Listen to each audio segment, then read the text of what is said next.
It's frustrating when you're working so hard, yet nothing seems to be working. But 3 principles from this book could change your life. It did for me. Without this first one, I'm pretty sure I'd still be stuck in a job. Maybe you're like I was, and you've dreamed of building your own business for a while. But if you'd met me early in my career, you wouldn't believe it. After coming home from work, I'd be so tired I'd watch TV until I fell asleep. On weekends, I'd wake up too late, then spend the rest of the day mad at myself for not doing anything. Even after I finally got started on my first business, I was a pro procrastinator. You know when it feels like you're working really hard, but somehow you're not working on the things that actually move you forward? That's why it took me 3 years before I started making real progress. If this is something you're going through right now, let me share what I wish someone would have told me back then.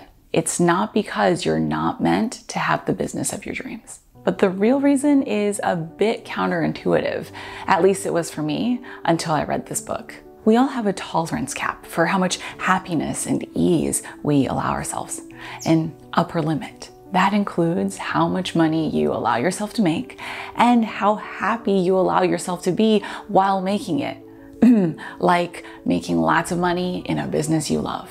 This book helped me realize we are our biggest obstacles, which is also one of the most common reasons coaches and consultants end up hating what they're doing even after they've gotten their business going. I've been there too, even though I didn't realize what was going on at first.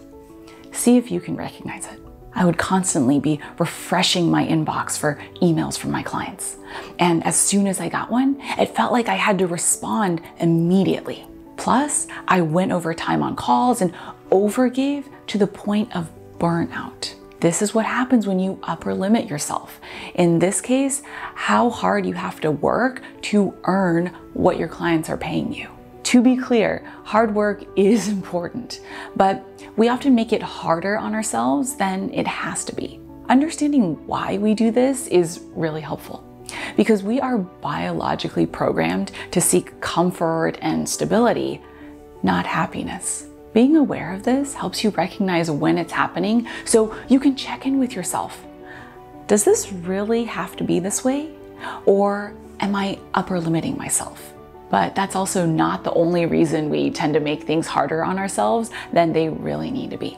As much as society tells us otherwise, the truth is, you are simply better at some things than others.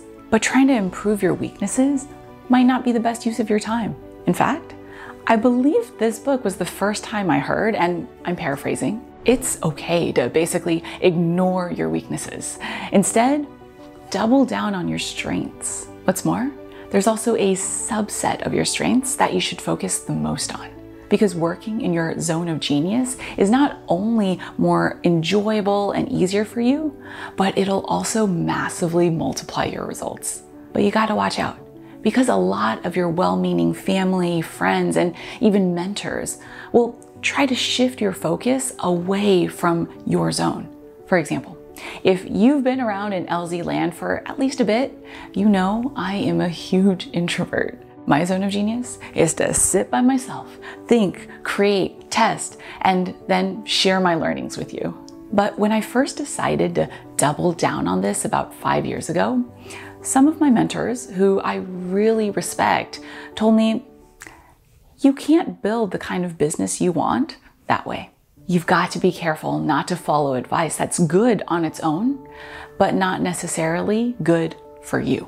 For example, speaking on stages is a common and proven strategy for growing your business. And I will always give something a fair try. But after I did, and I decided that's not for me, I still got more pushback to do more speaking, because that's how things are done. I truly believe you can build your business the way you want in your zone of genius. You just gotta figure out what that is. But even within your zone of genius, you can still increase your efficiency and enjoyment once you change your relationship with your most important asset, time. If you're like me, you were taught that time is a finite resource and you've got to make the most of every second.